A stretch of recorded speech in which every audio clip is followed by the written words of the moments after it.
வணக்கம். நான் ராஜன். இந்த சைட்டில் பாத்ரூம் அவுட்லெட் பைப் ரெண்டுக்கும் வேலை ஸ்டார்ட் பண்ணியாச்சு. இதில் கிட்டத்தட்ட 80 அடி தூரத்துக்கு பைப் போட வேண்டியிருக்கு.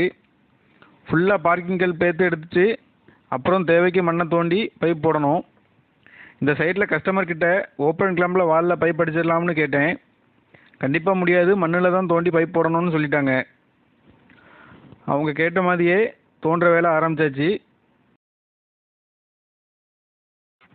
இது லைன் வீடு வாடகைக்கு விடுறதுக்காக. கீழே 8 வீடு இருக்குது. அந்த 8 வீட்லேயும் இப்போ ஆட்கள் குடியிருக்காங்க. இப்போ மாடியில் புதுசாக 8 வீடு கட்டிகிட்டு இருக்காங்க.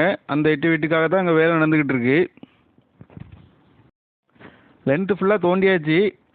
ஏற்கனவே உள்ள பழைய பைப் உள்ளே இருக்கிறதுனால கொஞ்சம் அந்த பைப் டேமேஜ் ஆகாமல் பார்த்து தான் வேலை செய்ய வேண்டியிருக்கு.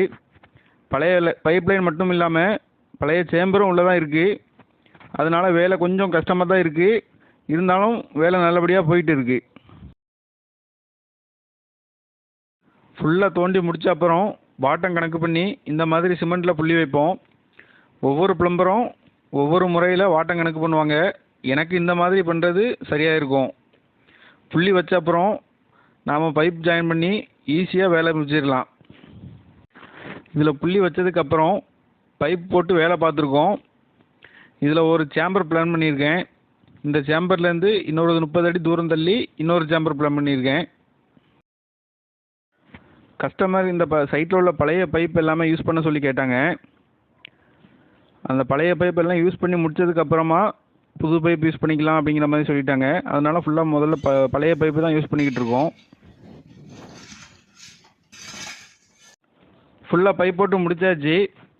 பழைய பைப் லைன் கீழே இருந்ததால் சேம்பர் கட்டுற வேலையும் கொஞ்சம் கஷ்டமாக தான் இருந்தது. ஆனால் கொத்தனார் நல்லாவே கட்டி கொடுத்துட்டாங்க. சேம்பரில் தண்ணியை ஊற்றி பார்த்தாச்சு. வாட்டமும் நல்லபடியாக இருக்குது. இந்த ஒரு பக்கம் ஃபுல்லாக வேலை முடிஞ்சுது. இதே மாதிரி பில்டிங்கோட அடுத்த பக்கமும் வேலை செய்ய வேண்டியிருக்கு. அதை நம்ம அடுத்த வீடியோவில் பார்க்கலாம். நன்றி.